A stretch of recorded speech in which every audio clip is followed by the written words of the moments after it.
그동안 여러분과 함께해서 참 행복하고 좋았습니다. 여러분은 여러분 자신이 부자라고 생각하세요? 어쩌면 여기 계신 대부분의 여러분들은 뭐 그렇게 부자도 아니지만 뭐 그렇게 가난하다고 생각하지 않을는지도 모릅니다. 부자와 가난한 자의 차이는 어차피 상대적인 것이라서 나보다 좀 못한 사람들을 보면 내가 그렇게 가난한 것 같지는 않고, 비교적 풍족하고 넉넉하게 살아도 나보다 잘 사는 사람들을 보면 또 내가 부자가 아니라는 생각을 할 수도 있습니다. 지금도 그런 게 있는지는 모르겠습니다만은, 제가 한국에서 초등학교를 다닐 때, 그때 한국에서는 이 가정환경조사서라는 것을 써오도록 한 적이 있었습니다.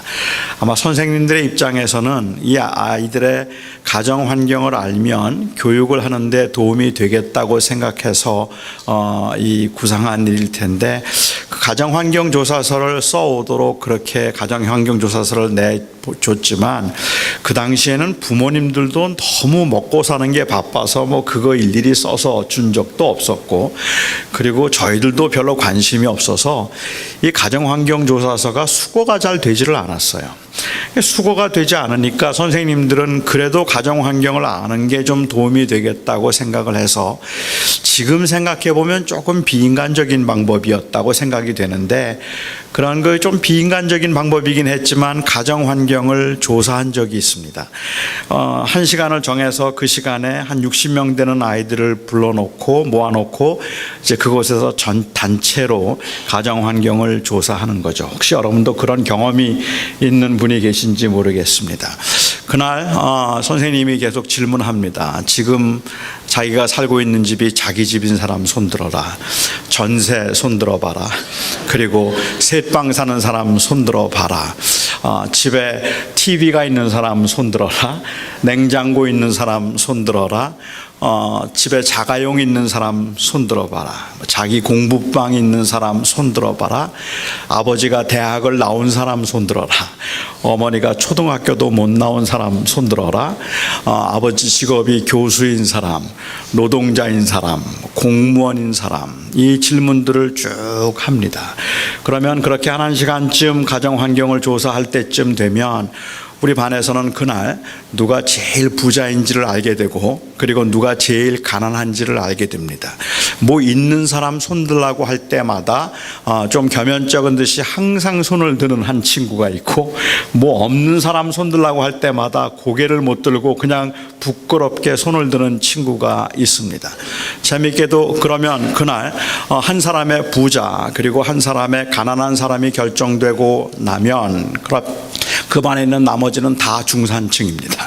그 한 명의 부자 앞에는 아무도 부자가 아니고, 그 한 명의 가난한 사람 앞에는 아무도 가난한 사람이 아니기 때문에 그렇습니다.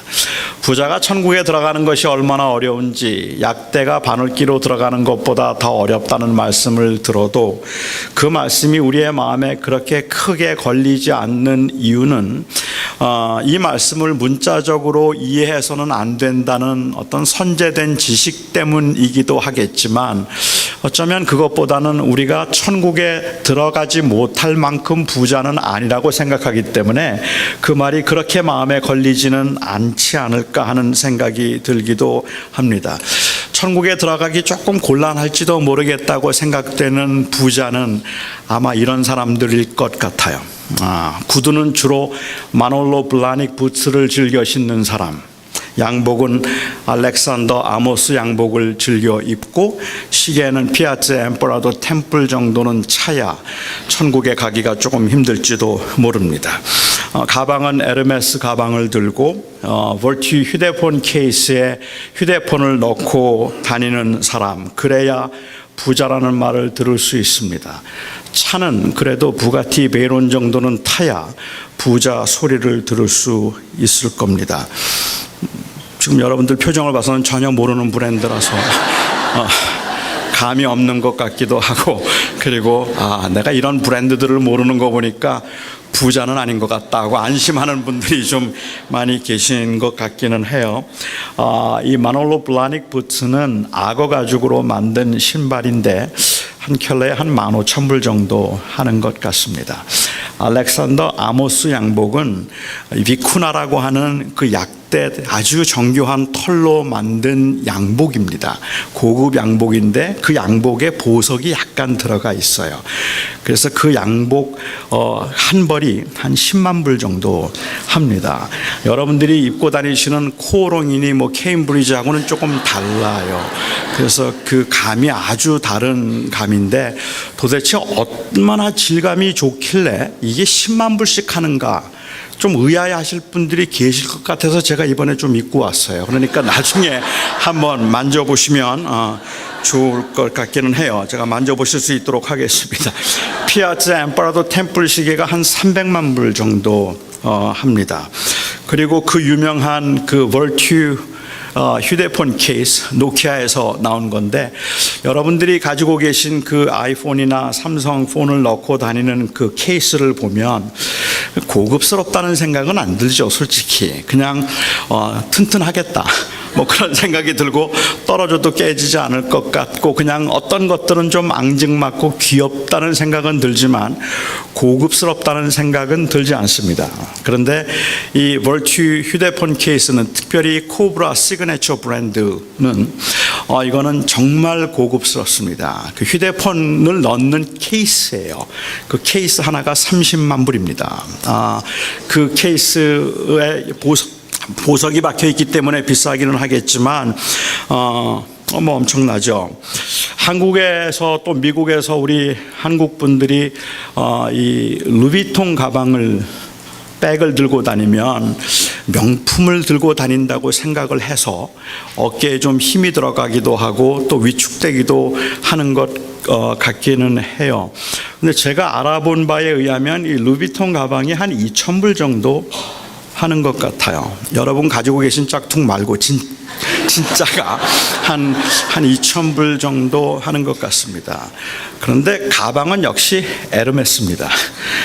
에르메스 가방, 특별히 이 버킨 브라운 이 에르메스 가방은 참 고급스러워 보이기도 하고, 특별히 에르메스의 특징이 있다면, 그 에르메스 가방을 가지고 계신 제가 분들 좀 만나서 얘기를 해보니까 이거는 가지고 있으면 저절로 값이 올라가는 가방이라 그래요. 리세일 밸류가 워낙에 높아서 점점 값이 올라가는 것이기도 하고, 그리고 그 돈이 많다고 사는 게 아니라 사실은 특정한 그 커스터머들에게만 팔기 때문에 그걸 가지고 있으면 굉장한 어떤 특권을 누리고 있는 것 같은 느낌을 받는다고 해요. 그 가방 하나가 한 3만 5천 불 정도 하는 것 같아요. 이 루비통 가방이 명품이고 좋은 가방이라고 생각해서 그런지는 모르겠는데, 제가 작년에 그 아르헨티나에 한번 집회를 갔는데요. 거기에서 좀 재밌는 장면을 봤어요. 그래서 제가 그 목사님께 한번 질문을 하기도 했는데, 이 아르헨티나 부에노스아이레스도 치안이 별로 안 좋습니다. 그래서 사람들이 사실 이렇게 다니면 이 소매치기들이 많아요. 이 오토바이를 타고 가다가 그냥 가방을 채가는 사람들이 굉장히 많기 때문에 그 걸어 다니는 우리 한인들은 굉장히 조심을 해야 됩니다. 그래서 이 명품이라고 가방을 들고 다니는데, 재밌는 건 그 가방을 교회에서 꺼내서 루비통 가방을 들고 다니다가 밖에 나갈 때는 검은 비닐봉지에 넣어서 가지고 나갑니다. 그래서 검은 비닐봉지에 넣어서 밖에 나갈 때는 그게 고급인 것을 보여주지 않고, 교회에 오면 다시 그것을 꺼내서 이제 교인들 앞에서 시위를 하기도 하는 것 같아요. 그런 명품을 들고 다닌다고. 그래도 그건 명품은 아니죠. 명품하면 그래도 역시 에르메스가 아닐까 하는 생각을 하게 됩니다. 차를 보아도 그런 것 같아요. BMW, 뭐 벤츠 괜찮아요. 뭐 그냥 튼튼하기도 하고 그냥 타고 다니기 뭐 그렇게 불편하지 않겠다 하는 생각이 들기는 하지만, 그래도 BMW 타고 다니면서 명품 좋은 차 타고 다닌다고 말하기는 좀 쑥스럽지 않을까 하는 생각이 들어요. 그냥 튼튼한 차예요. 그냥 이렇게 타고 다니면 뭐 그냥 안전하겠구나 하는 생각은 들어도 진짜 고급이라는 생각은 글쎄요. 차라면 그래도 부가티 베이론 정도는 타야, 그래야 명품 차를 타고 다닌다는 말을 들을 수 있지 않을까 하는 생각이 듭니다. 부가티 베이론이 싼 게 한 200만 불 정도 합니다. 그러니까 그게 좋은 차 같죠? 맞죠? 그래도 몸에 이 정도는 걸치고 다녀야 부자라는 말을 들을 수 있을 것 같고, 조금 천국 갈 수 있을까 없을까 조금 걱정할 만한 할지도 모르겠다는 생각을 할지도 모르겠어요. 하지만 여러분, 이런 경우는 어떻습니까? 지금도 캄보디아 교사 월급이 한 달에 80불, 1년에 1000불이 되지 않습니다. 노동자들도 1000불 겨우 받는다고 해요.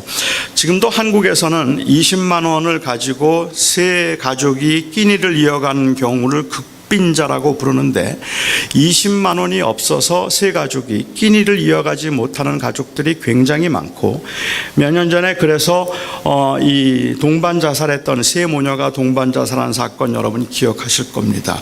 먹을 게 없어서 그랬고, 최근에도 이 탈북한 모자가 굶어 죽었습니다. 그들이 죽었는데 영양실조로 죽었어요. 먹을 것이 없어서, 먹지를 못해서 죽게 되었습니다. 정말 가슴 아픈 이야기들입니다. 이 세상에는 아직도 가난한 사람들이 굉장히 많고, 끼니조차 제대로 이어갈 수 없는 불쌍한 사람들도 굉장히 많습니다. 우리는 이런 세상을 살면서 그냥 이 뭐 부자 가난한 자 이런 것들에 관한 이야기보다 조금 더 진지하게 우리에게 주어진 재물과 우리에게 주어진 은사와, 그리고 또한 이 땅에 사는 동안에 하나님께서 우리에게 주신 것들을 조금 더 진지하게 고민해 보아야 할 거라고 생각하는데, 주님께서 오늘 이 비유에서 부자와 가난한 자에 관한 말씀을 하고 계십니다. 우리는 이 빈부의 차이가 극심한 세상을 살아가고 있으면서 그리스도인, 하늘의 소망을 두고 살아가는 그리스도인으로서 정말로 그냥 재물을 하나님이 우리에게 주신 축복이라고 그렇게 말하면서 누려도 되겠는가라는 의문을 좀 가질 수밖에 없는 거죠. 여러분, 재물이 축복입니까? 정말로 재물이 하나님께서 우리에게 주신 축복입니까? 저는 그 재물이 하나님이 주신 하나님의 선물이라는 것에는 조금도 이의가 없지만, 그렇지만 우리가 일반적으로 생각하고 있는 축복인가라고 묻는다면 저는 재물이 축복이 아니라고 생각합니다. 재물은 하나님께서 우리에게 주신 그런 복이 아니라는 것이죠. 이것은 하나님의 선물임에는 틀림이 없습니다. 그러니까 하나님께서 주신 것인데, 하나님께서 주신 것이지만 일반적으로 생각하는 통념적 개념에 의해서 그냥 그것을 축복이라고 부르기에는 조금 문제가 있다는 생각을 하죠. 하나님이 주신 선물을 이야기하는데, 우리가 선물을 이야기하자면 선물을 주고받는 데는 여러 가지 이유들이 있습니다. 그러니까 그것에 의해서 선물의 종류를 좀 나누어서 생각해 볼 수도 있을 것 같아요.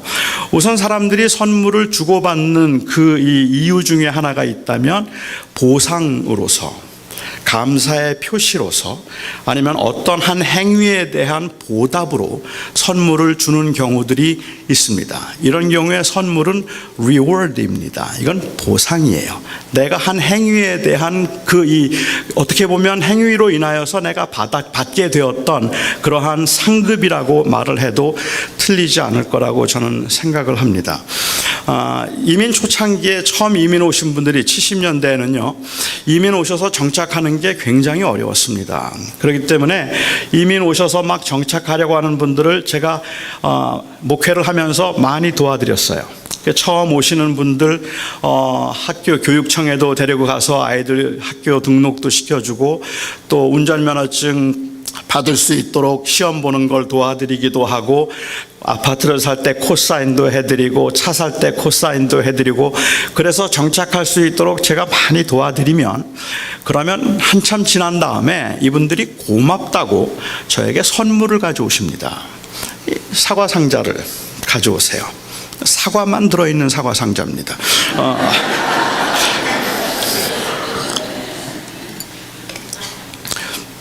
그런데 여러분, 제가 그 한 행위에 대한 보상으로 저에게 주신 것이거든요. 엄밀히 말하면 그동안 정착할 수 있도록 도와주셔서 고맙습니다. 덕분에 제가 잘 지내고 있습니다 하는 그러한 보답으로 하는 인사입니다. 어떤 사람도 저에게 그 사과 상자를 가져다 주면서 사명을 부여하는 사람은 없습니다. 그 12개의 사과를 저 혼자 다 먹어도 누가 뭐라 그러지 않습니다. 그걸 가져다 주면서 이거를 옆에 있는 이웃 동네에 있는 가난한 사람들에게 나누어 주세요. 그러면 그건 일이에요. 그런데 그게 아니라 당신 수고하셨으니까 당신 마음대로 하세요 하는 것이 바로 그 보상으로 제가 받은 선물이라는 말입니다. 그런데 경우에 따라서는 이 재물을 이와 같은 보상이라고 생각하는 경향이 있단 말이에요. 이걸 축복이라고 말을 할 때에도 하나님께 11조를 했더니 하나님께서 나에게 복을 주셔서 사업이 잘 되게 하셨고, 하나님께서 나를 축복해 주시고, 내가 하나님 앞에 새벽마다 기도를 했더니 하나님께서 복을 주셨다고 말하고, 내가 하나님 앞에 이렇게 섬겼더니 하나님께서 나를 사랑해 주셔서 나에게 이런 많은 것들을 주셨다고 이야기를 하면 결국 거기에는 재물관이라는 건 없습니다. 그거는 그냥 내가 한 행위에 대한 보상으로 내가 받은 것일 뿐입니다. 그건 누려도 괜찮은 거라고 생각을 하죠. 주신 거니까 마음껏 누릴 수 있다고 생각을 하게 됩니다. 하지만 사실은 이 재물이 11조 했더니 하나님께서 주신 것이고, 그리고 또한 주의를 잘 지키고 믿음 생활을 잘 했더니 하나님께서 이렇게 복을 주신 것이라고 그렇게 공식으로 말하기에는 그 말을 들으면서 마음 아파할 분들이 너무 많을 것 같아요. 왜냐하면 11조하고 철저하게 믿음 생활한 사람들이 다 잘 살지 않습니다. 11조를 했음에도 불구하고, 그렇게 성실하게 믿음으로 살았음에도 불구하고 인생은 끊임없는 고난 가운데 있는 분들도 너무 많이 계시더라는 겁니다. 그런데 그것보다 더 문제는 뭔지 아세요? 11조 안 한 사람들이 너무 잘 살아요. 11조를 안 했는데도 다 잘 살기 때문에 교회에서는 11조 해서 복 받았다고 생각되는 소수의 몇 사람을, 그것을 샘플로 만들어서 11조 했더니 복 받았다고 간증을 하기는 하지만 실제로 그것은 모든 사람들에게 적용될 만한 이 공식이 아닌 것 같다는 겁니다. 여기에 대해서는 저도 할 말이 많기는 하지만 이걸 일일이 다 제가 설명하지는 않은데, 저는 그런 의미에서 이 11조는 아니면 재물은 우리가 한 행위에 대한 보상으로 하나님께서 주신 것이라고 볼 수 없다는 거예요.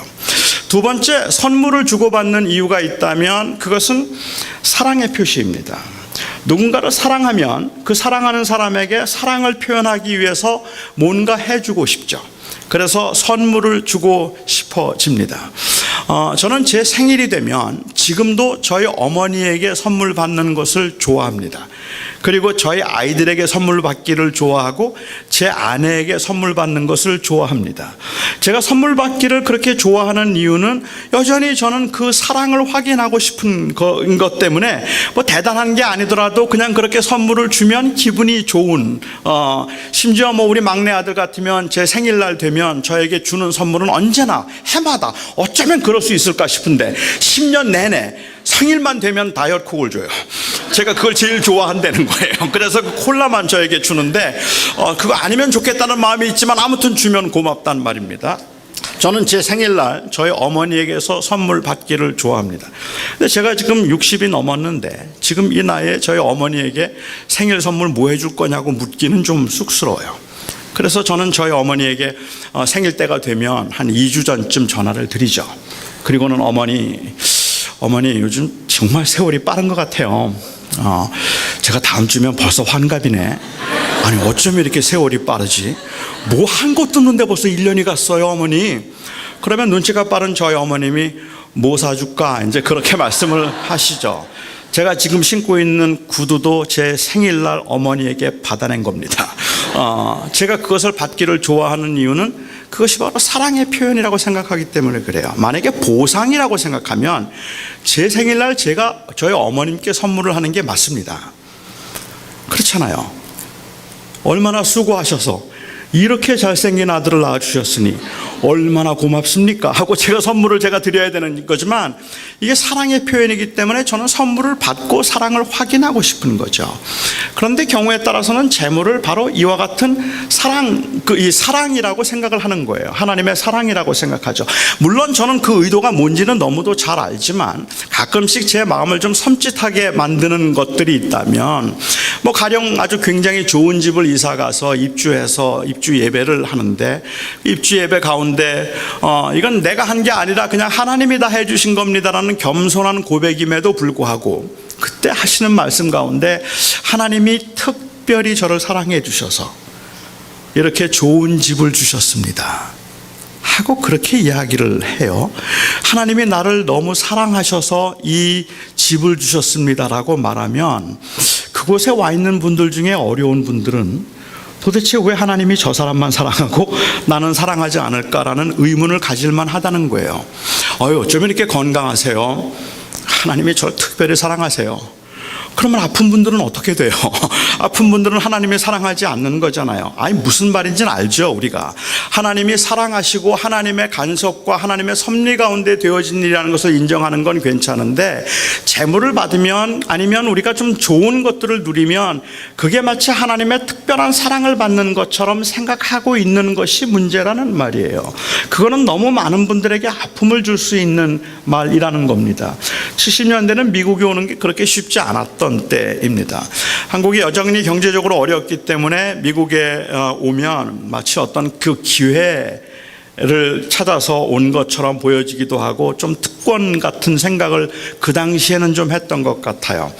그래서 70년대 제가 이민교회를 가면 그 교회에서 어렵지 않게 들을 수 있었던 기도가 그런 기도였습니다. 하나님, 지금도 한국은 경제적으로 많이 어렵고 아프리카에는 굶어 죽는 사람들이 지금도 많은데 하나님이 우리를 특별히 사랑하셔서 이 젖과 꿀이 흐르는 미국 땅으로 인도해 주심을 감사합니다.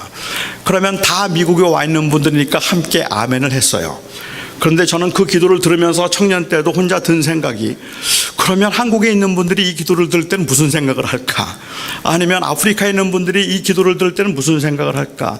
실제로 고난당하는 많은 분들이 힘들어하고 어려워하는 이유 중에 하나가 있다면 하나님께서 버린 것 같다는 느낌이거든요. 하나님이 우리와 함께 하지 아니하시고 하나님이 왜 나를 지켜주지 않는가라는 그 의문과 의심이 생겨서 때로는 너무 힘들고 어려운데, 그런데 그런 분들의 기도나 간증을 들으면서 하나님이 나를 사랑해 주셔서 그렇게 복을 주셨고, 사랑해 주셔서 건강을 주셨고, 사랑하셔서 하나님께서 이렇게 많은 것을 주셨다고, 하나님이 축복하셨다고 이야기를 하면, 가난 가운데 있는 사람들, 질병 가운데 있는 사람들, 고난 가운데 살아야 되는 사람들이 설 곳이 없단 말이에요. 도대체 어떻게 서란 말입니까? 근데 요즘에 보니까 그렇게 기도했던 분들이 많이들 한국 가서 사시더라고요. 한국이 더 좋아 보인다. 이제 한국으로 이제 많이 가신 것 같은데, 저는 재물은 하나님이 우리에게 사랑해서 주신 거 아니라고 생각합니다. 사랑하는 사람에게 재물을 많이 주시고 사랑하지 않는 사람에게 재물을 적게 주신 것이 아니라고 생각하고, 재물은 하나님께서 우리가 한 행위에 대한 보상으로 주신 것이라고 생각하지도 않습니다. 아마 제가 이만큼 말씀을 드리고 나면 교회 생활을 좀 오래 하신 분들의 경우에 있어서는 조금 혼란스러워질 수도 있겠고 의문이 생길 것 같아요. 하지만 성경을 보면 하나님께서 사랑하는 자들을 축복해 주셔서 하나님이 함께 하신 사람들에게 복을 내려주시고, 아브라함도 야곱도 요셉도 이삭도 욥도 다니엘도 모두가 다 부자가 되고 모두가 다 형통하고 모두가 다 장수하지 않았느냐? 하나님께서는 틀림없이 사랑하는 자들을 장수하게 하시고 사랑하는 자들을 하나님께서 복 주셔서 그래서 형통하게 하실 것이라고 주께서 말씀하시지 않았는가라고 반문하실 수 있겠다 싶습니다. 저는 그런데 성경을 조금 구속사적으로 읽어야 된다고 생각합니다. 그러니까는 그 구약에 있는 말씀들이 신약에 와서 폐지된 것이 아니라 구약에 있는 것들이 처음부터 예표하고 있었던 것이 있었단 말이에요. 그래서 예수 그리스도의 오심으로 완성된 것들이 있기 때문에 그것이 어떻게 그리스도를 통하여서 무엇을 보여주고 있는가 하는 것을 보는 구속사적인 성경 읽기가 필요하다고 생각합니다. 한 예를 들어서 생각해 보자면 제사를 한번 생각해 보면 구약 시대에는 짐승의 피를 가지고 하나님 앞에 나와서 죄 사함을 받았습니다. 오해하지 말아야 되는 건 구약 시대에 있는 사람들은 짐승의 피로 죄 사함을 받은 게 아닙니다. 그 짐승의 피는 예수 그리스도의 피를 상징하고 있었을 뿐입니다. 그러니까는 옛날에는 짐승의 피로 용서를 받았고 짐승의 피는 우리를 용서할 수 없어요. 오히려 그것이 그리스도의 피를 보여주는 것이기 때문에 우리는 그 안에 사죄가 있다고 믿는 거죠. 그런데 예수 그리스도께서 오심으로 그리스도로 인하여서 우리는 더 이상 하나님 앞에 나아갈 때 짐승을 잡지 않습니다. 잡을 필요가 없습니다. 짐승의 피로 나가지 않습니다. 왜요? 그것이 상징했던 바, 그것이 예표했던 그리스도의 속죄의 이 제물이 완성되었기 때문에 그렇습니다. 이제는 신약시대에는 짐승의 피로 가는 게 아니죠. 구약시대 또 하나 예를 든다면, 구약시대에는 하나님께서 그들과 함께 하시고 그래서 하나님이 그들 가운데 계시다고 하는 하나님의 처소요, 하나님의 임재를 상징하고 있는 것이 바로 성전이고 성막이었습니다.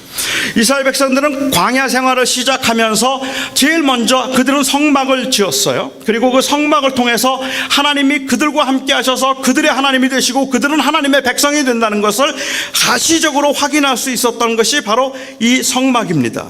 하나님의 임재, 하나님의 인도하심을 보여줄 수 있었던 그 가시적 표시들이 광야 생활을 하는 동안에는 구름기둥과 불기둥이 있었고, 그리고 만나와 메추라기가 있었고, 성막이 있었습니다.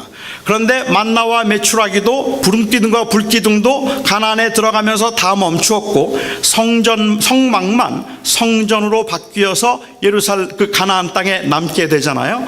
그리고 그 성막이 가르치고 있었던 것은 바로 하나님이 그들 가운데 계시다는 의미이기 때문에 그것을 언제나 진영 중간에 두는 겁니다. 하나님이 우리 가운데 계십니다. 여기에 하나님이 계십니다.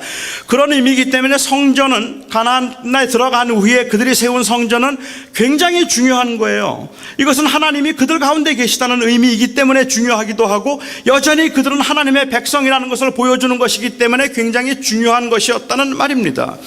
그런데 그래서 이스라엘 백성들은 바벨론의 포로로 잡혀갔다 돌아오더라도 제일 먼저 해야 됐던 일은 성전을 다시 완공하는 일이고 증축하고 다시 회복하는 일입니다. 성전을 다시 증축했다는 말은 하나님 계실 곳을 지어드렸다는 말이 아니라 엄밀한 의미에서는 하나님과의 관계를 회복한다는 의미이잖아요. 우리가 다시 하나님께로 돌아옵니다. 하나님 우리 가운데 오십시오. 우리가 범죄하여서 우리가 하나님을 떠났었는데 이제 하나님이 우리 가운데 오셔서 다시 우리 안에 계십시오. 그게 바로 성전의 의미였다는 말이죠. 예수님께서 요한복음에서 말씀하시기를 저 성전을 헐라 내가 사흘 동안에 다시 일으키겠다고 말씀하셨고, 거기에서 말씀하신 성전을 헐라는 그 성전이 바로 예수님의 육체를 가리켜 말씀하신 것이라고 요한이 카멘터리를 달지 않습니까? 이것 때문에 예수님은 성전 모독죄에 걸리기도 하는데, 그런데 예수님께서 저 성전을 헐라 내가 사흘 동안에 다시 짓겠다고 말씀하심으로 구약시대에 말씀하셨던 그 성전이 신약에 와서 예수님을 통해서 완성되었다는 말입니다. 이제 더 이상은 하나님이 우리와 함께 하신다는 임마누엘을 성전을 통해서 경험하는 것이 아니라 이제는 예수를 통해서 경험한다는 말이에요. 예수 안에 있으면, 그래서 여기 예수를 주라고 믿고 있는 그 백성들이 모여 있으면 여기가 성전이 되는 거예요. 그 하나님의 백성들이 함께하는 곳이 성전이고 예수가 계신 곳이 바로 하나님이 계신 곳이 되었다는 말입니다. 이것을 조금 더 발전시켜서 사도 바울은 말하기를 성령이 너희 안에 거하시면 너희가 하나님의 성전인 것을 알지 못하느냐? If the Spirit dwells in you, then you are the temple of Christ. Temple of the Spirit. 성령의 전이 된다고 이야기를 했잖아요. 그러니까는 결국은 이제는 그리스도 안에 있으면 우리가 성전이 되는 겁니다. 신약시대는 더 이상은 성전을 짓지 않아요. 교회당을 짓죠. 예배당을 짓죠. 왜? 성전은 예수를 통해서 완성되었기 때문에 그렇습니다.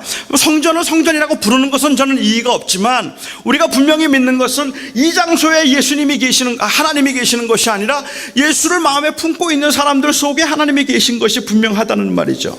이것도 완성된 거잖아요. 이제 더 이상 그래서 우리는 예수 안에서 하나님의 임재를 본단 말입니다. 세 번째 완성된 개념이 있다면 제가 믿기에는 그것은 바로 재물이라고 생각합니다. 구약시대의 재물과 그리고 장수함을 통하여서 주님께서 약속하셨던 것은 우리에게 주실 그 영원한 생명의 풍성함, 그리고 그 생명의 영원함을 보여주기 위한 것입니다. 하나님을 사랑하는 자들, 하나님을 믿는 자들을 하나님께서 풍성하게 하시고 그들에게 주어질 삶이 얼마나 풍요롭고 넉넉한 것인가 하는 것을 구약시대는 재물을 통해서 보여주셨단 말이죠. 그런데 이것이 예수 그리스도를 통해서 완성되었다고 저는 믿습니다. 이제는 우리가 영원한 생명을 누리고 우리의 인생이 풍성하다고 경험하는 것은 재물 때문이 아니라 예수 때문입니다. 이 땅에 사는 동안에는 가난해도, 이 땅에 사는 동안에는 병 가운데 있어도 그래도 하나님이 나를 사랑하십니다라고 그 하나님의 사랑을 확증할 수 있게 만드는 것은 돈이 아니란 말이에요. 예수란 말이에요. 아무리 어려워도 아무리 힘들어도 하나님이 나 분명히 사랑하십니다. How do you know? 어떻게 아세요? 예수가 내 안에 있어요. 예수 그리스도가 나를 위해서 죽으셨어요. 이게 바로 가장 확실한 사랑의 확증이 되었기 때문에 구약에서 말하고 있던 그 재물을 통해서 우리에게 보여주시고 하고 예표하고자 했던 그 생명의 풍성함이 예수를 통해서 완성되었단 말이에요. 그렇기 때문에 신약시대에는 제가 이해하기에는 어디에도 예수를 믿으면 복을 받고 부자가 되었다는 말이 없어요. 오히려 예수 믿은 사람들이 가난한 자들이 되어서 복음을 위한 증인들이 되고 사도 중에 누구도 부자가 없었단 말입니다. 그 모든 구약에 있는 그 12지파도 그리고 또한 그 하나님의 백성들이 다 풍요롭고 넉넉한 삶을 살았다고 한다면 다 그런 것도 아니었겠지만 12제자는 그렇지 않았어요. 바울도 가난했어요. 하지만 그렇기 때문에 그들이 하나님의 사랑을 의심한 적이 없어요. 예수 때문에. 우리가 이제 사랑을 확증하고 우리에게 주어진 생명이 풍요롭다는 것을 확인하게 만드는 것은 더 이상은 재물이 아닙니다. 예수입니다.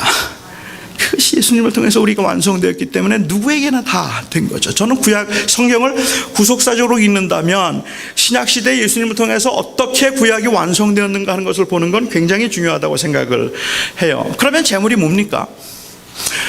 선물 중에는 또 다른 한 종류의 선물이 있습니다. 보상도 아니고 사랑의 표현도 아니라면 또 다른 선물이 있다면 그것은 바로 은사입니다. 성경에서는 이 은사라는 말을 사용하고 있는데 이 은사에는 특징이 있습니다. 은사의 특징을 보면 우선은 이 고린도서를 보면 하나님께서 은사를 나누어 주실 때 그 하나님이 성령이 뜻대로 나누어 주시는데 이 은사의 분배가 공평하지 않습니다. 하나님의 은사가 분배를 하시는데 공평하게 하지 않으세요. 어떤 사람에게는 많이 주시고 어떤 사람에게는 적게 주십니다. 여러분은 하나님이 공평하시다고 생각하십니까? 하나님이 공평하신가요? 하나님은 공평하지 않아요. 적어도 세상적인 기준에서 볼 때 그 분배에 있어서는 공평하지 않습니다. 제가 한번 뉴욕에 집회를 갔는데 제 설교가 끝나고 난 다음에 한 자매가 저를 찾아왔어요. 자매가 저를 찾아와서 저에게 Pastor Rowe, I don't think God is fair. 그래요. 하나님은 공평하지 않다는 거예요. 이 자매가. 제가 그 자매에게 참남하도다. 네가 감히 무엇이간데 하나님의 공평함을 논하느냐. 하나님이 토기장이로서 진흙을 원하는 대로 빚을 수 없더냐. 내가 무엇이간데 하나님의 공평함을 함부로 입에 담을 수 있단 말이냐. 이렇게 말 못했어요.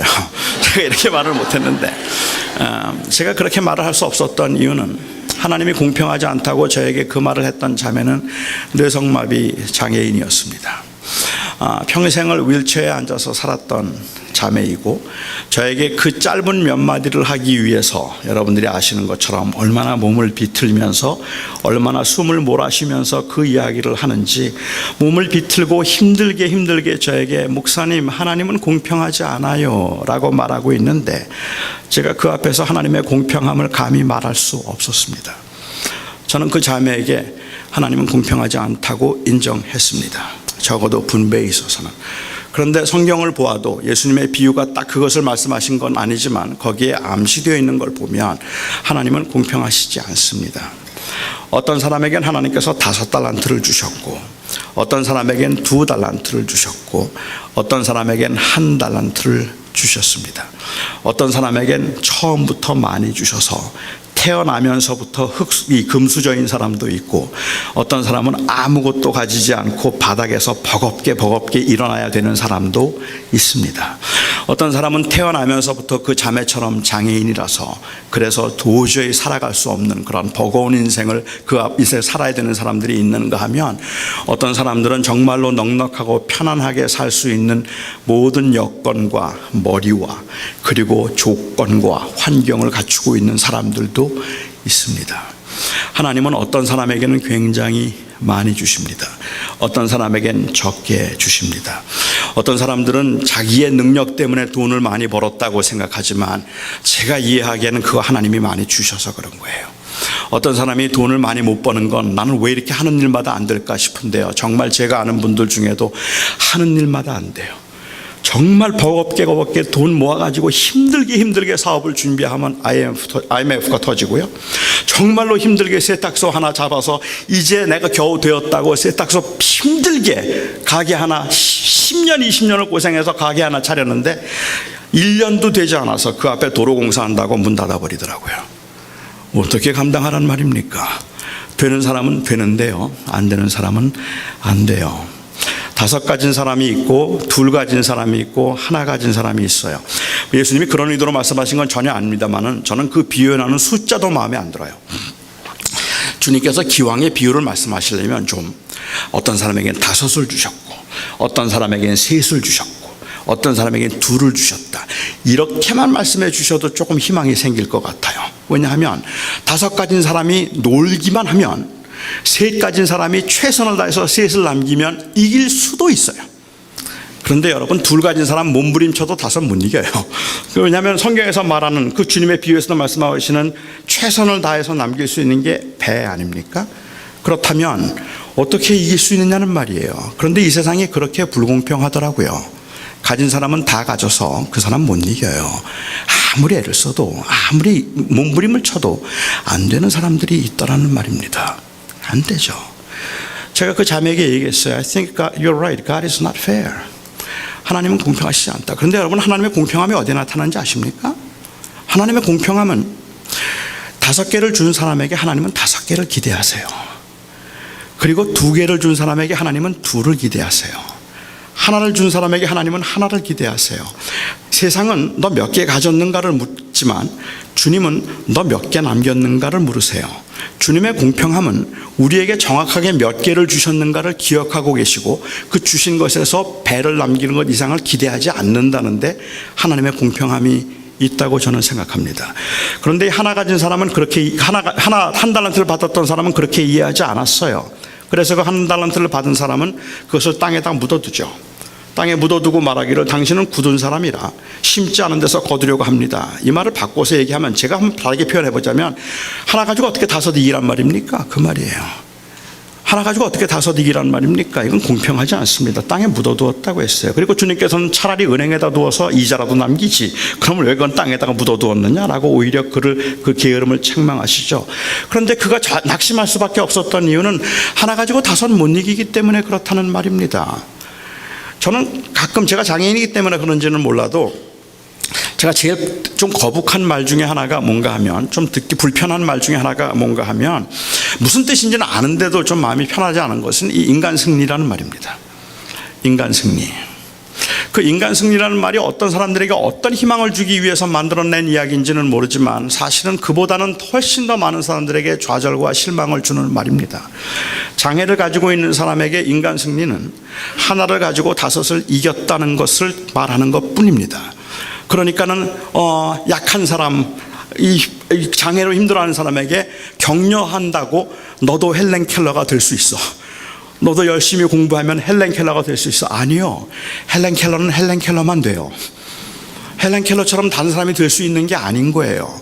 오히려 너도 헬렌 켈러가 될 수 있어라는 말보다 더 위로가 되는 말은 너는 그냥 있는 그대로 귀한 거야 라는 말이 더 맞는 말인 거예요. 가난한 사람에게 용기를 주겠다고, 왜 너도 이 부자가 될 수 있지, 뭐 너라고 뭐 카네기처럼 못 되겠어? 할 수 있어.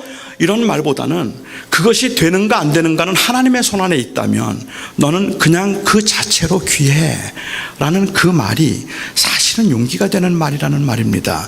그런데 우리는 때로는 용기를 준다고 하는 말이 너도 헬렌 켈러가 될 수 있어 하는 그러한 식의 말인 것 같아서 그게 좀 마음이 아플 때가 있습니다.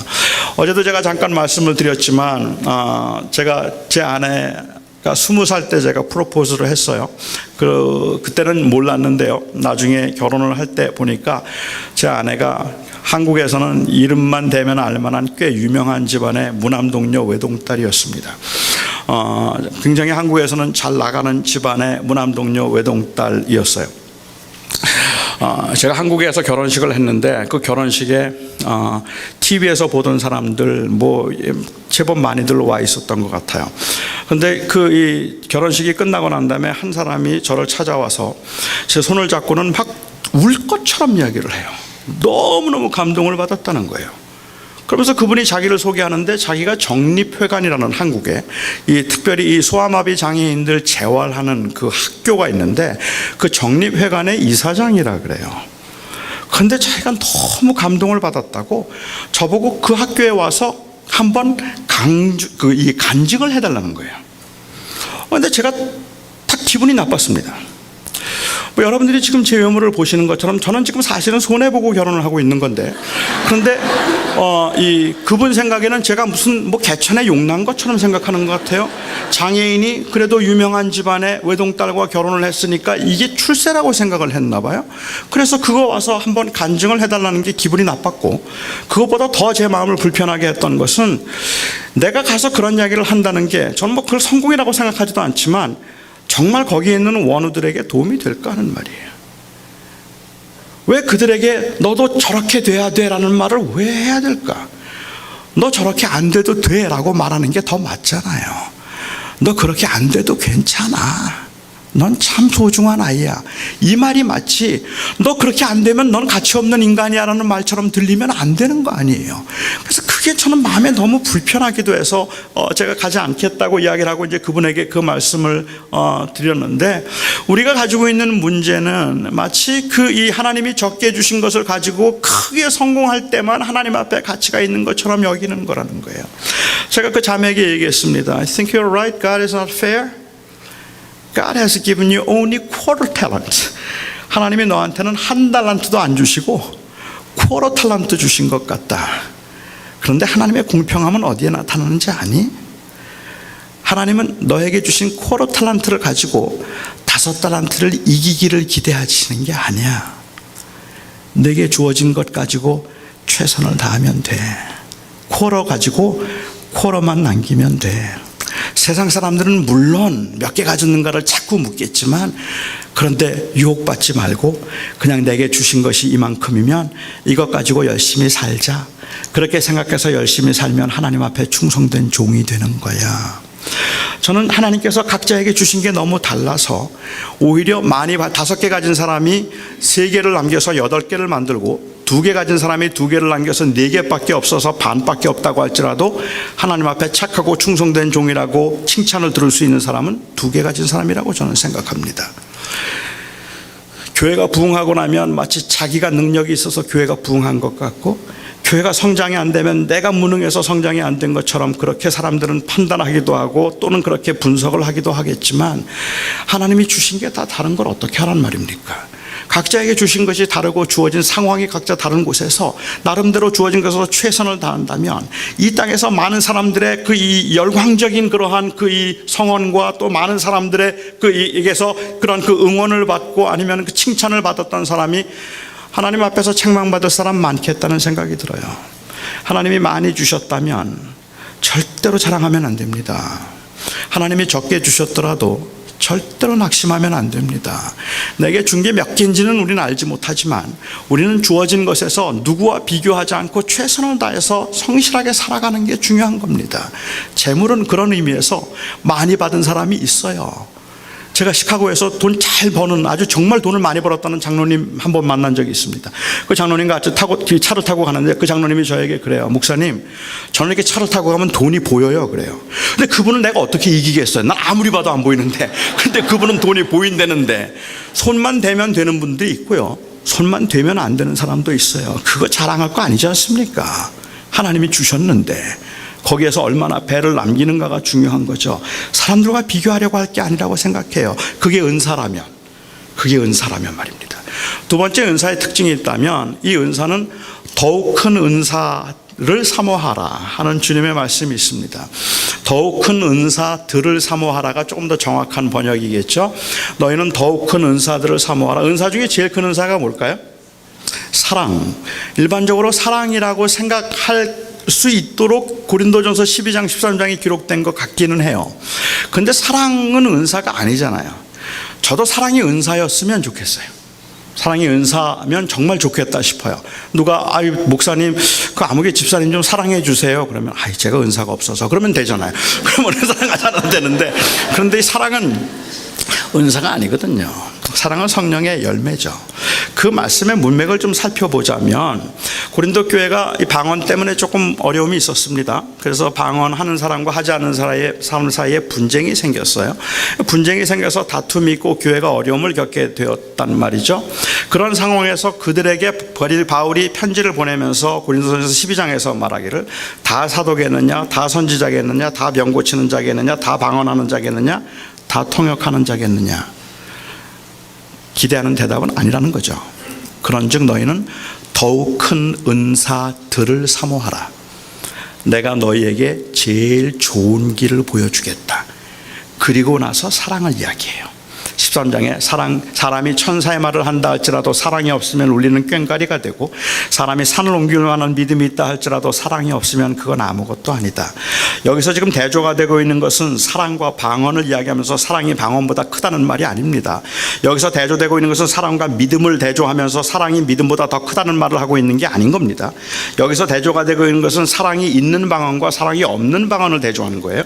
사랑이 있는 믿음과 사랑이 없는 믿음을 대조하고 있는 거죠. 천사의 말을 한다 할지라도 사랑이 없다면 울리는 꽹과리지만 사랑이 있으면 좋은 거예요. 산을 옮길 만한 믿음이 있다 할지라도 사랑이 없다면 아무것도 아니지만 사랑이 있으면 귀한 거예요. 그러면 사랑으로 한다는 게 뭡니까? 4절부터 설명하잖아요. 사랑은 오래 참고 온유하며 자랑하지 않고 교만하지 않고 투기하지 않고 무례 행치 않고 자기 유익을 구하지 않는 거, 이게 바로 사랑으로 행하는 거다라고 말씀하고 계시는 거죠. 이 말을 제가 조금 바꾸자면, 하나님께서 너에게 방언의 은사를 주셨느냐? 그 은사가 큰 은사가 되게 하라. 어떻게 하면 큰 은사가 되게 하죠? 제일 좋은 길은 사랑으로 행하는 거야. 방언을 가지고 자랑하지 말고 교만하지 말고 무례하게 행하지 말고 자기 유익을 구하지 말고, 그리고 또한 그것 가지고 자기 유익을 구하거나 무례하게 행하지 말아라. 그리하면 그 은사가 큰 은사가 되리라. 하나님이 너에게 가르치는 은사를 주셨느냐? 그러면 그 가르치는 은사가 큰 은사가 되게 하라. 그래서 은사들이라는 복수를 쓰죠. 하나를 얘기하는 게 아니라 더욱 큰 은사를 삼는데, 가르치는 은사 주셨느냐? 그 가르치는 은사 가지고 교만하게 행하지 말아라. 그 가르치는 은사 가지고 무례하게 행하지 말고 자기의 유익을 구하지 말아라. 그리하면 그 은사가 큰 은사가 되리라. 하나님이 너에게 재물을 주셨느냐? 이 재물이 큰 은사가 되게 하라. 자기의 유익을 구하지 말며 무례하게 행하지 말고 무례히 행하지 말고 교만하지 말고 자랑하지 말고 겸손하게 섬김을 위해서 잘 쓰라. 그러면 그 은사가 큰 은사가 되리라. 그러니까 하나님께서 우리에게 재물을 주신 것은 사실은 우리로 하여금 그 은사로서 어떻게 하나님을 잘 섬기도록 하도록 할 것인가를 위해서 주셨는데, 이걸 자꾸만 축복이라는 말로 내가 누려도 되는 것처럼 생각하거나 내 행위에 대한 보상으로 주어진 것처럼 생각하고 자꾸만 자랑을 하기 때문에 오히려 그것이 주어지지 않은 사람들이 너무 힘들어하고 있단 말이에요. 너무 많이 아파하고 있단 말이에요. 나는 마치 큰 사랑을 받고 큰 은혜를 받은 사람인 것처럼 그렇게 말하는데, 이 땅에 고난을 당하고 어렵게 살아가는 사람들과 몸부림을 치면서 버겁게 살아가고 있지만 최선을 다하지만 그래도 그 제대로 펴지지 않는 그러한 그 삶의 그 현장에서 아무리 애를 쓰고 노력해도 여전히 그 헤어나지 못하는 그 가난 속에서 살아가고 있는 사람들이 얼마나 좌절하는지 아는가 말이에요. 그들도 기도하면 부자 된다고요. 그들도 하나님 앞에 매달려서 헌금하면 하나님께서 복을 주신다고요. 오히려 그것보다는 하나님께서 각자에게 주어진 곳에서 최선을 다해서 살아야죠. 하지만 최선을 다해서 살지만 모두가 다 부자가 되어야 될 이유는 없단 말입니다. 오히려 그것보다는 하나님께서 많이 주셨으면 사명을 느껴야 돼요. 사명을 느껴야 되는 거예요. 이건 그냥 내가 누리는 게 아닌 거예요. 잘못했다가는 5 주신 것 가지고 3 남겨서 혼날 수도 있단 말입니다. 그래서 우리에게 주신 재물들을 보면, 저는 재물이 그냥 단순히 이 은사의 특징 하나만 더 얘기하자면, 은사의 특징은 바로 사명입니다. 하나님이 은사를 주신 목적은 언제나 섬김입니다. 이거는 누림이 아닙니다. 그런데 재물이 축복이라는 말 속에는 누림이라는 개념이 너무 강하다는 말이죠. 이게 저는 한국 교회 안에서 어려움을 겪게 만들었던 이유라고 저는 생각을 합니다. 우리에게 많은 것을 주셨거나 남들보다 좀 탁월하다고 생각할 때 오히려 겸손하게 사명을 생각하고 어떻게 주를 섬겨야 될까를 생각해야 될 그 현장에서 오히려 우리 교회 이렇게 부흥했다고 자랑하고, 크지 않은 교회들을 비난하거나 크지 않은 교회들을 오히려 책망하고, 자꾸만 어렵고 힘들게 목회하는 목사님들을 찾아가서 자꾸 야단을 쳐요. 기도하면 된다고, 설교가 그렇게 하면 되겠느냐고. 아닐걸요? 그게 아니란 말이에요. 오히려 더욱 겸손하게 내가 어떻게 섬겨야 될까를 생각하고 두려운 마음으로 받아야 될 것들을 마치 그것이 내게 주신 큰 복인 것처럼 이야기하고 있는 게 문제가 된다는 말이죠. 바로 이런 상황을 염두에 두고 한번 오늘 비유를 한번 생각해 보시기 바랍니다. 예수님께서 한 부자와 한 가난한 자를 극대화시켜서 말씀하신 거니까 여기에 나오는 부자는 무지무지한 부자를 의미하고 여기에 나오는 가난한 자는 무지무지한 가난한 자를 상징하고 있습니다. 성경에서는 우리의 주인공이 무지무지한 부자라고 말을 할 때 그는 고운 베옷을 입고 자색 옷을 입고 날마다 호화로이 연락했다라고 기록을 하고 있습니다. 하지만 우리에게는 그렇게 와닿지 않아요. 고운 베옷과 자색 옷을 입고 날마다 호화로이 연락했다는 말이 우리한테는 그렇게 생생하게 와닿지 않습니다. 우리식으로 표현하자면 이런 거죠. 10만 불짜리 알렉산더 아모스 양복을 입고 3만 불짜리 에르메스 가방을 들고 그리고 송로버섯으로 메리네이트한 고베산 소고기 3,000불짜리를 볼도 샤토 라피테 레드 와인에 곁들여서 날마다 호의호식하는 겁니다. 갑자기 확 와닿죠. 얼마나 근사한 인상입니까? 근사한 인생이게 됐습니까? 볼도 샤토 라피테 레드 와인에 곁들여서 고베산 소고기를 매일 먹을 수 있다면 그 정말 근사한 인생이겠다는 생각을 할 수 있을 것 같아요. 그런데 그 집 앞에 거지가 있었습니다. 나사로라는 이름의 거지였는데 굳이 우리말로 표현하지 않아도 충분히 그 아픔과 고통을 느낄 만큼 그렇게 아주 생생하게 기록이 되어 있습니다. 부잣집 앞에서 허기진 배를 붙들고 쓰레기통을 뒤져서 허기진 배를 채우고 있었습니다. 그가 부자의 집 앞에 누워 있으면 개들이 와서 그 상처를 핥았다고 했는데 어떤 신학자들은 말하기를 개들이 와서 상처를 핥고 있는데도 그냥 그 자리에 가만히 있을 수 있었다면 그는 아마도 중증 장애인이거나 아니면은 전혀 기력을 할 수 없는 아주 약한 사람이었을 것이라고 이야기를 합니다. 너무 불쌍한 사람이었다는 말입니다. 틀림없이 그는 정말로 불행하고 가장 불행한 인생을 보여주고 있는 그러한 이 인물이라고 볼 수 있는데 하지만 여기 앉아 계신 저와 여러분에게 있어서 이 부자 그리고 이 가난한 사람은 모두가 다 사실은 우리와는 상관이 없는 사람이기 때문에 우리는 이 비유에서 공감대를 찾아낼 수가 없습니다. 여러분들은 이 부자처럼 부자도 아니고 여러분은 이 가난한 사람처럼 가난한 사람도 아니기 때문에 그렇습니다. 그래서 이 비유에서 내가 부자인가 내가 가난한가를 묻는 것은 별로 의미가 없을 만큼이나 공감대가 만들어지지 않는다는 말입니다. 그나마 이 비유가 우리의 관심을 끄는 것은 구원의 문제입니다. 부자는 죽어서 지옥에 갔고 나사로는 죽어서 천국에 갔습니다. 우리는 이 비유를 통해서 주님께서 무엇을 말씀하시려고 하는가 하는 것을 우리가 알려고 하기보다는 왜 부자는 지옥에 갔을까 그리고 왜 나사로는 천국에 갔을까 하는 것을 더 알고 싶어 합니다. 그렇기 때문에 자칫 이 비유를 구원론적인 비유로 해석하려고 하는 경향들이 생긴다는 말이죠.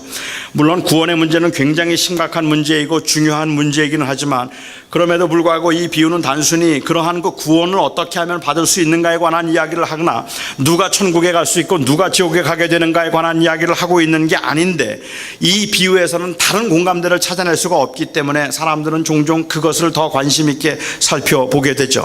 왜 부자는 지옥에 갔을까요? 부자가 지옥에 간 이유가 뭡니까? 그가 자기 집 앞에 누워있던 가난한 사람을 돌보지 않았기 때문에 그가 지옥에 간 겁니까? 아니면 날마다 좋은 옷을 입고 화로에 연락했기 때문에 지옥에 간 것입니까? 만일 부자가 정말로 좋은 옷을 입고 있었기 때문에 지옥에 갔다고 생각하면 우리 모두 다 진지하게 한번 생각해 봐야 합니다. 만일 가난한 사람을 도와주지 않았기 때문에 그가 지옥에 갔다고 이야기를 한다면 그렇다면 결국은 사회 정의가 구원을 받게 만드는 그러한 원인이 된다고 볼 수 있을 텐데 이건 우리가 알고 있는 성경의 가르침 전체와 맞지 않는 것 같다는 생각이 들긴 합니다. 나사로는 왜 천국에 갔을까요? 그가 가난했기 때문에 천국에 갔다고 말해도 괜찮겠습니까? 아마 그래서 어쩌면 우리가 성경 전체와 문맥을 맞춰보기 위해서 나사로는 믿음이 있는 사람이었고 부자는 믿음이 없는 사람이었다고 그렇게 말하기도 합니다. 나사로라고 하는 이름은 엘리에셀이라고 하는 그 히브리어의 하나님의 도우심이라는 말을 헬라어로 표기한 것이니까 그러니까 나사로는 이름을 가지고 하나님을 섬기던 사람이고 하나님을 예배하던 사람인데 부자는 하나님을 예배하지 않고 하나님을 섬기지 않던 사람이기 때문에 그가 지옥에 갔다고 이야기를 합니다. 성경의 가르침과 좀 문맥 문맥이 통하는 것 같기는 하지만, 그렇지만 저는 그것도 그렇게 정당하지는 않다고 생각해요. 여러분이 부자가 아브라함을 보면서 아브라함에게 계속 뭐라고 부르죠? 아버지 아브라함이여라고 부릅니다. 아버지 아브라함이여, 언약의 자손이었다는 말입니다. 그는 율법을 알고 있었고 율법을 지키던 사람이었다고 보는 게 맞습니다. 그도 언약의 자손이었어요. 그런데 그가 지옥에 갔다는 말입니다. 게다가 본문에는 나사로는 믿음이 있었고 그리고 부자는 믿음이 없었다는 어떤 그 기록도 거기에는 없습니다. 또한 부자는 부자라서 지옥에 간 것이고 나사로는 가난해서 천국에 간 것이라든지, 아니면 부자는 믿음이 없어서 지옥에 갔고 나사로는 믿음이 있어서 지옥에 간 것이라면, 그렇게 말씀하시면 될 것을 이렇게 한 부자와 가난한 자를 극대화시켜서 대조시킨 것이 저에게는 잘 이해가 되지 않는 부분입니다. 이 비유는 어떻게 하면 구원을 받는가에 관한 이야기가 아닙니다. 구원을 믿음으로 받는다고 저는 믿지만 적어도 이 비유는 구원론에 관한 비유가 아니라는 말입니다. 이 비유는 어떻게 하면 누가 천국에 갈 수 있는가에 관한 이야기를 하고 있는 것이 아니기 때문에 부자가 지옥에 가게 된 이유를 찾아내려고 하거나 나사로가 천국에 간 이유를 이 본문에서 찾아내려고 하는 것은 굉장히 위험하기도 하고 굉장히 무모한 일이기도 하겠다 생각합니다. 이 비유는 구원론에 관한 비유가 아니라 사실은 이 비유는 제자도에 관한 비유입니다. 그리스도인들이 어떻게 살아야 되는가 하는 것을 말씀하시는 것인데, 누가복음 16장 전체 문맥에서 보자면 이런 겁니다. 예수님께서 한 번은 불의한 청지기의 비유를 말씀하셨어요. 그 불의한 청지기의 비유를 통해서 도대체 영생이 있다고 믿고 하늘의 소망을 두고 산다는 사람들이 하늘의 소망을 두지 않고 이 땅의 전부라고 살아가는 사람들만큼도 지혜롭지 못하다는 것을 안타깝게 여기시면서 개탄한 적이 있습니다. 그리고 주님께서는 불의한 청지기의 비유를 말씀하시면서 이 사람이 얼마나 불의한 자인가 하는 것을 강조하셨습니다. 그는 못된 사람이었어요. 성실하지도 못했고 게으른 사람이었는데 그렇게 성실하지 못하게 살다가 그가 주인에게 발각이 되었습니다. 자기가 곧 해고될 것을 알고 있었어요. 혼자 마음속으로 고민을 하기 시작합니다. 이거 큰일 났구나. 내가 조금 있으면 해고될 텐데 어떡하지? 내가 땅을 파자니 힘이 없고 빌어먹자니 창피하고 이거 어떻게 하면 좋을까? 한참 고민을 했습니다. 그러다가 기발한 아이디어가 떠올랐어요. 그래서 주인에게 빚진 자들을 불러들이기 시작했습니다. 당신 얼마 빚졌습니까? 저는 기름 100말 빚졌습니다. 빨리 80이라고 고치세요. 얼마 빚졌습니까? 전 밀 100석 빚졌는데요. 빨리 50이라고 고치세요. 서류를 위조해 주었습니다. 이건 악한 일입니다, 여러분. 자기의 게 아니에요. 주인의 걸 가지고 인심 쓰고 있는 거예요. 여러분은 지금 여기에서 이 불의한 청지기가 그렇게 횡령을 하고 있는 건 아니에요. 100을 80이라고 고쳐서 20을 자기가 먹고 100을 50이라고 고쳐서 50을 자기가 먹고 있는 게 아닌 거예요. 오히려 그가 지금 하고 있는 서류를 위조함으로 그 사람들에게 선을 베풀어서 나중에 자기가 어려워졌을 때 그들에게 도움을 받기 위한 일종의 선행을 하고 있는 거라는 말입니다. 하지만 그것도 불의한 거죠. 이 비유가 우리에게 난해한 이유는 예수님께서 이 불의한 청지기를 칭찬하신 것 같기 때문에, 불의함에도 불구하고 왜 칭찬하셨을까라는 것을 우리가 의아하게 생각하는데, 사실은 그가 한 행위가 잘못됐는데도 불구하고 그가 잘했다는 이야기를 하고 있는 것이 아니라 오히려 이 불의한 청지기가 얼마나 못됐는가 하는 것을 강조하면서 이 못된 인간이 그런 불의한 방법으로 자기의 미래를 준비했는데 이 불의한 청지기만도 우리가 못하다는 것을 강조하기 위한 일종의 문학적 기법이란 말입니다. 여기 못된 사람이 있잖아. 이렇게 못된 청지기도 자기의 미래를 생각해서 친구를 사귀려고 했단 말이에요. 자기 것도 아닌데 미래가 걱정돼서. 그런데 어떻게 영원을 사모하고 영원한 하늘나라의 소망을 두고 산다는 사람들이 영생이 없는 것처럼 선을 베풀지 못하고 어려운 사람들을 도와주지 않고 그냥 그렇게 이 땅이 전부인 것처럼 어떻게 그렇게 살 수 있는가? 이 말씀을 주님께서 하신 거란 말이죠.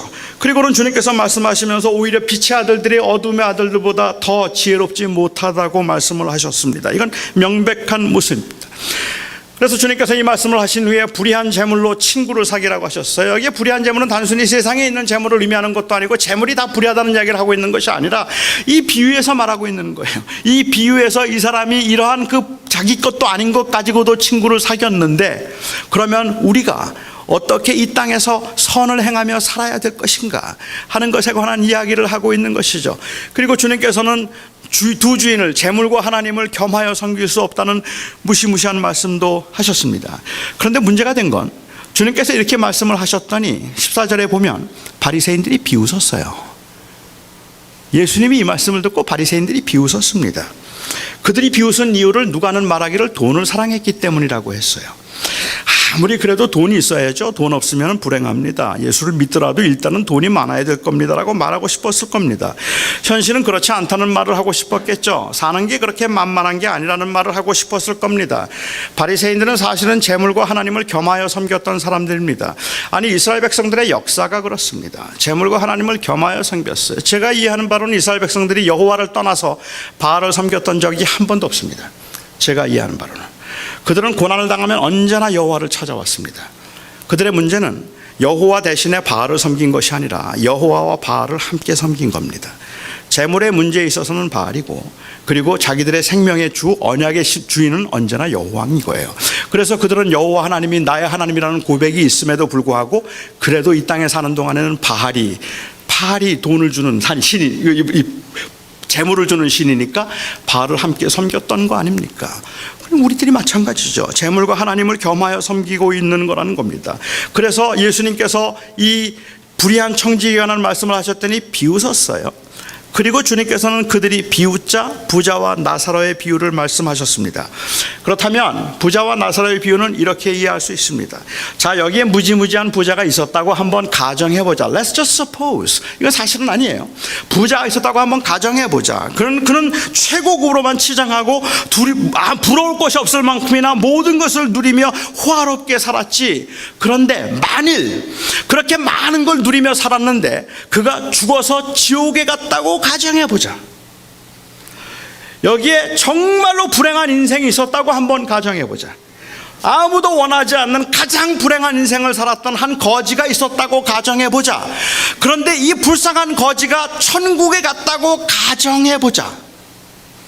그렇다면 세상에서 모든 것을 다 누리고 지옥에 간 사람과 아무것도 누리지 못했지만 천국에 간 사람, 누가 더 행복할까? 다시 말하면 어떤 게 더 가치 있는 걸까? 어떤 게 더 가치 있는 걸까? 주님께서는 이 말씀을 하신 겁니다. 저는 여기에서 부자가 왜 지옥에 갔는가는 중요하지 않습니다. 나사로가 왜 천국에 갔는가는 중요하지 않습니다. 그 이야기를 하기 위함이 아닙니다. 극대화시켜서 무지무지한 부자가, 너무 잘 살았던 부자가, 이거는 그 조합 자체가 당시 사람들에게 이해가 안 되는 거죠. 하나님의 복 받은 사람들은 다 잘된 사람들이고 가난한 사람들은 저주를 받았다고 생각했는데, 그런데 이 나사로가 만일 천국에 갔다면, 그런 불행한 인간이 천국에 갔다면, 그리고 그 잘 살았던 인간이 지옥에 갔다면 어떤 게 더 가치 있는, 누가 더 가치 있는 삶을 살았을까? 이 질문을 하신 거예요. 질문을 하신 겁니다. 세상에 사는 동안에 많은 것을 소유했지만 죽어서 지옥에 간 사람과 이 땅에서 아무것도 소유하지 못하고 불쌍한 인생을 살았지만 천국에 간 사람, 둘 중에 누가 더 행복하고 누가 더 진정한 가치를 가진 사람일까요? 여러분은 어떤 사람이 되고 싶으십니까? 어느 주일학교 선생님이 이렇게 설명을 하고 난 다음에 아이들에게 물었습니다. 여러분은 누가 되고 싶으세요? 그리고 한 아이가 손을 들고 대답을 했습니다. 살아선 부자, 죽어선 나사로요. 우리들 모두의 대답입니다. 재물과 하나님을 겸하여 섬기고 싶은 욕망이 감추어져 있던 바리새인들의 대답이었을 겁니다. 어차피 재물 자체에 그렇게 큰 의미를 부여하지 않는다면 그리 틀린 대답은 아닐 수도 있을 것 같은데, 이 대답은 비유의 의도를 피해간 대답입니다. 어쩌면 오늘날 교회의 문제는, 그리고 그리스도인들의 문제는, 현대 교회의 문제는 살아선 부자, 죽어선 나사로라는 대답을 합리화시키고 있다는 겁니다. 그것이 마치 정답인 것처럼 생각을 하고, 그래서 우리에게 주어진 재물, 그리고 우리에게 주어진 기회를 가지고 우리가 어떻게 제자로 살아야 되는가 하는 그 고민을 피해가고 있다는 게 문제라는 말입니다. 우리에게 주어진 이 절박한 상황에서 내가 어떻게 주님의 제자로 하늘나라의 소망을 두고 살아가는 하나님의 사람으로 어떻게 내가 바르게 살아야 될까 하는 것에 대한 진지한 고민보다 오히려 이 땅에 사는 동안에는 그냥 부자로 살다가 죽어서 천국에 가면 되는 것처럼 생각하게 만들고, 어쩌면 그렇게 하도록 하기 위해서 그냥 교회가 잘 부흥하기만 하면 되니까 헌금 많이 하는 것만 강조하고 삶 속에 제자로 살아가는 것에 대해서는 그렇게 많이 강조하지 않은 채 예수를 믿기만 하면 구원을 받는다고 천국 들어가는 입장권 하나 받아서 뒷주머니에 차면 되는 것처럼 복음을 그렇게 이야기했단 말입니다. 예수만 믿으면 되는 건데, 천국에 갈 수 있는데, 그러면 그렇게 제자로 살지 않아도 되는데 라는 그러한 인식을 사람들에게 갖게 만들었다는 것이 문제라고 생각합니다. 가장 비참한 인생을 살았던 나사로도 행복했다고 말할 수 있는 이 생명의 가치, 모든 것을 누리며 최고의 인생을 살았던 부자도 사실은 불행하다고 말해줄 수 있는 그 생명의 가치, 교회는 이 가치를 잃어버린 것 같단 말입니다. 교회는 우리가 이 땅에서 우리가 추구하고 우리가 믿는 것, 그것은 바로 영원한 하늘나라의 소망을 둔 우리들로서는 그 나라의 생명의 가치가 어떤 것보다 소중합니다 라는 그 고백을 교회가 잃어버린 것 같단 말입니다. 예수 잘 믿으면 복 받는다는 말로, 그렇게 복 받기 위해서는 교회에 헌금 많이 하라는 말로, 그러니까 여러분 헌금하지 말라는 말이 아니잖아요. 제가 지금 드리는 말씀은 그런 이야기가 아니잖아요. 본질을 놓치고 있다는 말을 하고 싶은 거라는 말입니다. 재물의 유무가 한 존재의 가치를 결정하는 것이 아니라서 기회가 주어지면 가진 것을 팔아서 가난한 자에게 주어도 어깨를 으쓱이지 않고, 또한 그래서 그것 때문에 위축되지 않을 수 있는 이러한 이 생명의 가치, 우리가 과연 교회가 그것을 붙들고 그것을 드러내고 있는가 하는 겁니다. 우리는 예수 그리스도가 우리의 주님이라는 고백을 하고 있고, 예수 그리스도의 대속의 죽음으로 말미암아 우리는 이 땅에 소망을 두지 않고 영원한 하늘나라에 소망을 두고 살아가는 하나님의 사람들이라는 고백을 하고 있는데, 실제로 우리의 삶의 현장에서는 그 고백이 그대로 드러나는 것처럼 보이지 않기 때문에 세상 사람들은 우리가 그 가치를 어쩌면 그 가치대로 살지 않기 때문에 손가락질을 하고 있는지도 모르겠다고 저는 생각합니다. 예수님께서 말씀하시기를 돼지에게 진주를 던지지 말며 개에게 거룩한 것을 주지 말라고 말씀하셨습니다. 저는 이 말씀에 대해서도 너무 많은 오해가 있다는 생각을 했는데, 돼지에게 진주를 던지지 말라는 말씀이 무슨 말씀일까요? 믿지 않는 사람에게는 전도하지 말라는 말일까요? 핍박하는 사람에게는 복음을 전하지 말라는 말일까요? 예수님을 욕하는 사람들에게는 이 예수님의 전했다간 괜히 예수님만 욕먹으니까 전도하지 말라는 의미일까요? 돼지에게 진주를 던지지 말라는 말씀이 도대체 어떤 의미일까요? 저는 사실은 제가 초등학교 5학년 때 교회라는 곳을 처음 나가보았습니다. 5학년 때 교회를 처음 가는데 교회가 너무 좋았어요. 그러니까 제가 교회를 매일 갔어요. 수요일도 가고 금요일도 가고 주일도 가고. 초등학교 5학년 때 교회가 그렇게 좋아서 교회에서 살다시피 했어요. 그러다가 저는 초등학교 6학년 때 교회에서 쫓겨났습니다. 사모님이 학교를 찾아오셨어요. 제 멱살을 붙잡고 다시는 교회 나오지 말라고. 그래서 저는 그날 교회에서 쫓겨났습니다. 지금 생각해보면 사모님이 그렇게 하셨던 것도 좀 이해가 안 되는 건 아닙니다. 제가 학교를 가다가 지금 목사님 아들을 때렸어요. 목사님 아들을 때렸는데 딱 한 대 때렸어요. 한 대를 때렸는데요, 이가 부러졌어요. 그러니까 학교 가던 아들이 이가 부러져서 피를 흘리면서 오니까 사모님이 얼마나 놀라셨겠어요.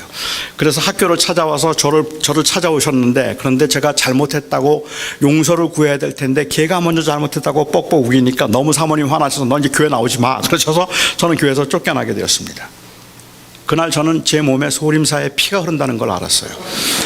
그 이후부터는 저는 절대로 주먹을 쓰지 않습니다. 내가 주먹 쓰면 너무 많이 다치겠구나 하는 생각이 들어서 어쩌면 그렇게 한 대 이가 나가지? 뭐 이런 생각 때문에 전 지금 주먹 안 쓰는데, 그런데 제가 그렇게 교회에서 쫓겨나고 난 다음에 제가 보기에 교인들은 다 위선자예요. 원수를 사랑하라고 말하지만 사랑하지 않는 자들이죠. 아들 좀 때렸다고 교회를 못 나오게 하다니. 그래서 저는 이 모든 위선자라고 생각을 하고 교회 다니는 사람들을 끔찍하게 싫어했습니다. 그 이후부터 제 사명은 교회 핍박하는 게 제 사명인 것처럼 생각했습니다. 제가 고등학교 1학년 때 제 동생이 교회를 다니기 시작했어요. 그렇게 교회를 다니기 시작하면서 제 동생이 한 번은 저를 찾아와서 저에게 전도를 해요. 교회로 가자 그래요. 형, 나하고 같이 교회 가자 그래요. 그런데 제 동생이 교회 가자 그러면 제가 방에 들어가서, 제 동생이 어디서 얻어왔는지 모르는데 예수님 사진을 하나 벽에다 걸어놓고 있었는데, 제 동생이 교회 가자 그러면 저는 방에 들어가서 예수님 사진에 침을 뱉었습니다. 교회만 가자 그러면 저는 사진에 침을 뱉으면서 너 한 번만 더 나보고 교회 가자 그러면 저 사진 다 부셔버린다. 나보고 교회 가자는 말 하지 마. 난 절대로 교회 안 가. 그때 만일 제 동생이 저건 돼지다, 돼지에게 진주를 던지지 말라고 하셨는데 돼지에게 전도했더니 예수님 사진에 침이나 뱉고 저거 안 되겠구나, 이렇게 생각했더라면 제가 없는 겁니다. 제 동생은 꾸준히 저를 교회로 인도했습니다. 꾸준히 저에게 교회 가자고 했고, 꾸준히 저에게 교회로 어떻게든지 기회를 만들어서 교회를 가자고 해서 결국은 저를 교회로 인도했습니다. 돼지에게 진주를 던지지 말라는 말씀은 단순히 누가 돼지인가를 잘 구별해서 그 돼지 같은 인간들, 안 믿는 사람들에게는 전도하면 안 된다는 이야기를 하고 있는 게 아닌 겁니다. 이건 너무 무례한 이야기예요. 오히려 이것은 제자들에 관한, 제자도에 관한 이야기이지 영적 분별력에 관한 이야기가 아니란 말입니다. 그 가치를 아는 사람이 가치를 함부로 다루어서 그것이 소홀히 여김받지 않게 하라는 그러한 의미가 돼지에게 진주를 던지지 말라는 말씀이라는 거죠. 제가 다시 한번 예를 들어서 말씀을 드리면 이런 겁니다. 저 옛날에 탁구를 굉장히 좋아했어요. 탁구를 너무너무 좋아해서 뭐 탁구장에서 살다시피 하고, 그리고 탁구를 잘했어요. 그 당시에는 잘한다고 해서 뭐 이 시합에 나가서 트로피도 받아오고 뭐 탁구를 너무 좋아했는데, 제가 그렇게 탁구를 굉장히 좋아하면서 제일 좋아했던 선수 중에 하나가 유남규라는 선수입니다. 혹시 아시는지 모르겠어요. 유남규 국가대표 선수를 저는 엄청 좋아했어요. 굉장히 좋아했는데 실제로 있었던 일은 아닙니다. 그런데 제가 유남규 선수를 너무 좋아한다는 걸 알고 유남규 선수가 저에게 자기가 사용하던 라켓을 하나, 저에게 탁구 라켓을 하나 저에게 선물로 주었어요. 진짜 말고 그냥 그렇다고 한번 가정해 보죠. 진짜로 그 선물을 이제 주었어요. 제가 그 탁구 라켓을 받고 뛸 듯이 좋습니다. 내가 제일 좋아하는 선수가 자기가 평소에 아끼던 라켓을 저에게 선물로 준 거예요. 이거는 값으로 환산할 수 있는 게 아니에요. 이건 너무너무 좋아요.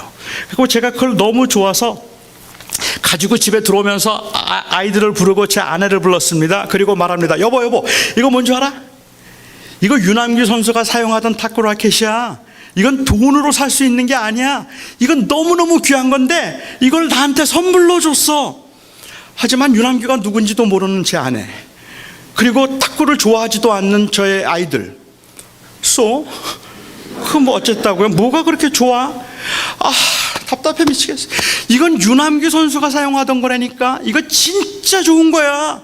이거는 돈으로도 못 사는 거야. 유남규 선수가 얼마나 유명한지 알아? 열심히 제가 선전을 하지만 제 아내랑은 별로 감동이 없어요. 모르니까.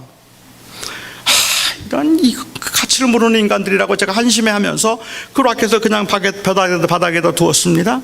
그리고 어느 날 제가 그걸로 부채질을 합니다. 어느 날 그것 가지고 제가 못을 박습니다. 어느 날은 그것 가지고 망치로 써요. 어느 날은 파리를 잡아요. 어느 날은 망치로 쓰고, 어느 날은 파리를 잡고, 어느 날은 부채질을 하고, 그리고 어느 날은 안마를 하는 안마기로 써요.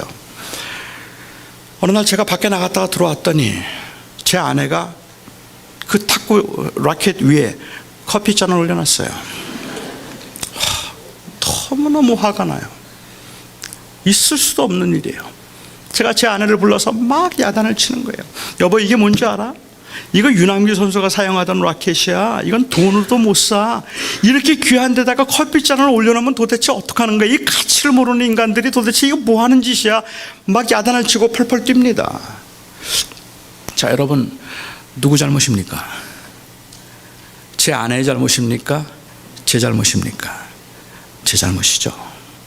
제가 만약 그 라켓을 그렇게 말하고 난 다음에 제 서재 위에 올려놓고 아침에 나갈 때 한 번 들여다보고 들어올 때 한 번 들여다보고 또 쓰다듬고, 어떻게 이게 여기 와 있지? 이게 어떻게 여기 와 있지? 또 쓰다듬고 또 쓰다듬고, 그걸 그렇게 바라보았다면 제 아내 절대로 그 위에 커피잔 못 올려놓습니다. 그런데 제 아내는 제가 그것 가지고 망치질하는 거 봤어요. 그것 가지고 부채질하고 그것 가지고 파리 잡는 거 봤어요.